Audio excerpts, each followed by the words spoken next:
Hola, buenas tardes. El día de hoy te voy a platicar un poco acerca del tema de los duelos y qué representan emocionalmente, pues, para una persona y en su proceso de crecimiento personal. Primero que nada, bueno, quiero expresar que los duelos, los procesos de duelos son totalmente normales. Inclusive, pues pueden llegar a ser sanos cuando representan un obstáculo que te llevará a una mayor madurez y comprensión de tu vida. Por supuesto, con la responsabilidad que esto conlleva. A lo largo de nuestra vida y aún a la hora de nuestro nacimiento, experimentamos constantemente pérdidas, todos los días. Estas pueden ser, pues, de tipo material, moral, económico, social, biológico o de personas. El día de hoy me enfocaré a la pérdida de seres queridos y de cómo se vive este proceso de duelo. Bien, pues comencemos a hablar acerca de nuestra cultura. Algunas culturas, como nosotros los mexicanos, tenemos un fuerte apego a las cosas materiales, así como a las personas, y esta situación dificulta la aceptación de la pérdida, por lo que esto puede ocasionar pues un estancamiento en el proceso del desarrollo de la persona o de su desarrollo humano. Las circunstancias de la muerte pueden ser con frecuencia muy difíciles de resolver, de sobrellevar, lo que hace más dura precisamente la aceptación de la realidad. Las personas que hemos tenido una pérdida estamos generalmente expuestos a disturbios psicológicos y emocionales a largo plazo y estos pueden tener las siguientes manifestaciones, entre otras, por supuesto. Incapacidad para manejar sentimientos intensos, una tensión crónica, confusión, agotamiento, fuertes pesadillas o inclusive insomnio, dificultad para manejar relaciones interpersonales. Aquí en este punto la persona en momentos se llega a sentir o se puede llegar a sentir incapaz de dirigir su propia vida. No tiene voluntad para cuidar sus relaciones con los demás. Está fijada solo en lo que ya no hay, en la ausencia. Bueno, tiene una capacidad también laboral o estudiantil deficiente, un incremento en el índice de accidentes, etcétera. Estas consideradas como de las principales manifestaciones del doliente. Quisiera hablar de duelo no como patológico, no utilizar esa palabra porque soy humanista, pero bueno, tampoco la voy a descartar. Los síntomas del duelo, en este caso, les voy a llamar duelo complicado o un proceso inconcluso desde el enfoque humanista. Las dificultades, pues, para aceptar la muerte del ser querido o la sensación de no poder creer que ya haya fallecido. En el duelo complicado, los sentimientos predominantes en general pueden llegar a ser la soledad y pues mucha tristeza. Pudiera ser también la ira, la vergüenza, la culpa, y que éstas pueden llegar a ser tan intensas al paso de los meses o al paso de los años. Estos sentimientos comienzan a ser un obstáculo para la vida de la persona. Cuando la persona pues comienza a sentirlos y comienza a pensar que no va a poder controlar su vida. Por esa razón la persona deja en ese momento de verse a sí misma.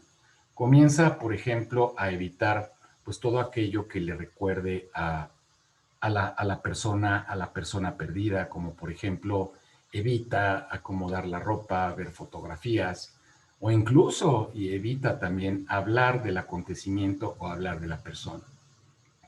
En otros casos, hay personas que se mantienen en silencio. ¿Por qué? Porque piensan que los demás no los van a entender o que se van a llegar a sentir incómodos. Se está aislando la persona en este momento. Estamos hablando de un proceso que se ha quedado fijado o también lo podemos llamar que se ha quedado inconcluso. Aquí podemos hablar de la negación como la primera etapa del duelo visto desde el enfoque humanista. La negación o evitación que vendría siendo la fase inicial. Durante esta fase, bueno, la tendencia del doliente pues es evitar el reconocer que la tragedia de la pérdida es una realidad, ¿no? Surge como una defensa masiva del psiquismo, la negación que perdura hasta tanto el yo consiga asimilar en forma gradual este gran golpe. La negación es una manera de ir dosificando precisamente el dolor. Llega a ser tan grande la emoción, llega a ser un impacto tan doloroso, que la negación es una manera de ir asimilándolo poco a poco. Puede ser sano, por supuesto. Cuando se vuelve insano es cuando esta negación trasciende por meses, inclusive por años. Tener recuerdos en esta evitación o imágenes intrusivas acerca de la persona, de las circunstancias en que falleció o bien sobre el cuerpo de la persona, impiden a que la persona haga sus cosas. Esto impide que la persona prosiga con su vida. A veces también pues, se puede observar una tendencia a atesorar recuerdos positivos hasta el punto que la persona pues no puede continuar ya con su vida, ¿no? Pues se vive en una fantasía y pues está anclado al pasado. La persona en este caso eh, busca o tiene deseos intensos de encontrarse con la persona fallecida o buscar lugares en los que solía verse, hacer las cosas que solían hacer juntos, que solían compartir. Aquí estamos hablando que la persona pues no ha tomado entonces la responsabilidad de su vida y de sus emociones, por supuesto. Se ha quedado anclada en un proceso que está inconcluso con la persona. Quizás asuntos relacionados con su infancia, por poner un ejemplo, pero pueden haberse quedado en cualquier momento o en cualquier etapa del desarrollo de la persona. Algunas personas también evitan aquellas cosas que pueden recordar al ser querido, a la muerte, lo cual puede resultar muy difícil debido a que apenas se despierta, pues se encuentra con actividades diarias, el desayunar, el caminar, el ver televisión, el preparar la comida, el hacerle su cafecito, el darle las buenas noches y que ya ahora no lo comparte con esa persona, despertándole en algunos momentos pues marcados sentimientos de soledad. Con la pérdida de un ser querido, pues la vida diaria cambia inevitablemente y sobre todo si hay una fuerte relación, cambia inevitablemente el día a día. Sentirse aislado, pues, o distante respecto a sus familiares o amigos, esta es una tendencia también. Volverse más desconfiado luego de la muerte de una persona cercana. Por momentos, pues sentir que ve o que escucha inclusive a la persona, empieza ya a fantasear con estas cosas.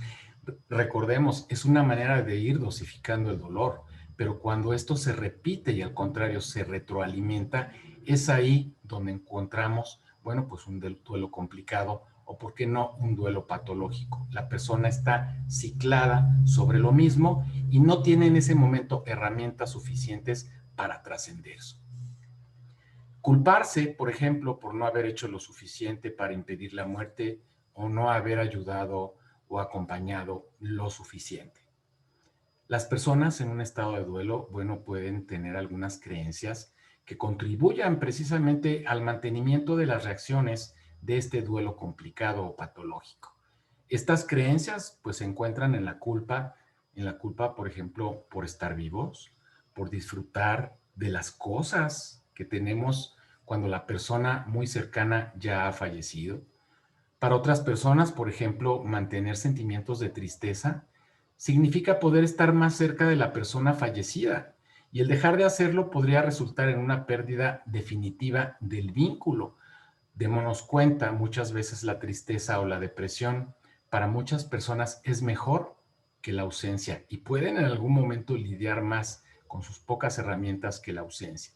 En otros casos, pues continuar con la vida de uno mismo puede disparar sentimientos de estar abandonado o traicionado por la persona querida. Aquello que lo diferencia claramente, bueno, pues de un estrés postraumático que viene siendo normal, es el estrés por encontrarse irremediablemente separado de la persona fallecida. La severidad, pues, de este duelo está, pues, en una directa relación con el vínculo que la persona tenía precisamente con la persona fallecida. ¿Cómo vendría siendo el restablecimiento final o una fase final pues de este proceso de duelo, ¿no? Hablando de un proceso normal, después de unas semanas o meses de haber ocurrido la muerte, esa crisis aguda, esos llantos de todos los días, esos sentimientos de culpa, esa, esa ausencia que duele tanto, comienza a ceder gradualmente. La persona experimenta aún tristeza, sí, por supuesto, pero también al mismo tiempo comienza a experimentar una urgencia de recuperar lo perdido, la necesidad de revisar y deshacer lazos de unión. ¿A qué me refiero? No que la persona olvide a la persona que se fue y que ama, sino transformar esa manera de relacionarse de otra manera, ya no en la parte física, ya no en este plano. Ahí es donde podemos hablar un poquito, pues, de la trascendencia humana, ¿no? Y nos meteríamos a algunos temas de fe, a los que yo les tengo mucho respeto, lo que cada quien piense y crea al respecto. Tenemos, bueno, pues algunos asustadores que son altibajos de esta etapa anterior y que van estabilizándose, se inician en un momento sano este proceso de recuperación. Aquí es donde podemos, pues, seguir nosotros interviniendo como psicólogos, acompañando a la persona a que explore qué tipo de relación mantiene y mantuvo con el fallecido, con la persona que se fue. ¿Qué ha perdido desde su perspectiva? Y también ayudar a la persona a darse cuenta qué sí tiene en este momento. Desfijar a la persona de lo que no hay para acompañar a la persona a darse cuenta de todos los recursos con los que cuenta en este momento. Recordemos que antes de hacer cualquier cambio en la vida de cualquier ser humano, pues es necesario aceptar la realidad. A veces el doliente puede llegar a sonreír y puede olvidar, claro, momentáneamente su tragedia. La energía psicológica en este momento ya está lista para comenzar a colocarla en nuevos proyectos, ilusiones, objetos y, ¿por qué no?, en relaciones de afecto, respetando por supuesto, el tiempo que cada una de las personas tiene. Recordemos que los duelos son tan individuales y tan únicos como cada uno de los seres humanos. ¿Cuáles vendrían siendo las tareas, ya para concluir rápido, las tareas sanas del duelo? Número uno, aceptar la realidad de la pérdida, la aceptación. Dos, experimentar ese dolor de la pérdida, esa tristeza, ese desapego por el que ya no está. Adaptarse, número tres, adaptarse al ambiente en el cual murió esta persona. Yo diría aprender a vivir con esa ausencia, porque para mí es como muy fantasioso pensar que no vamos a dejar de sentir, vamos a transformar precisamente ese dolor. Y número cuatro, bueno, pues retirar la energía emocional y reinvertirla en nuevas relaciones si se dan.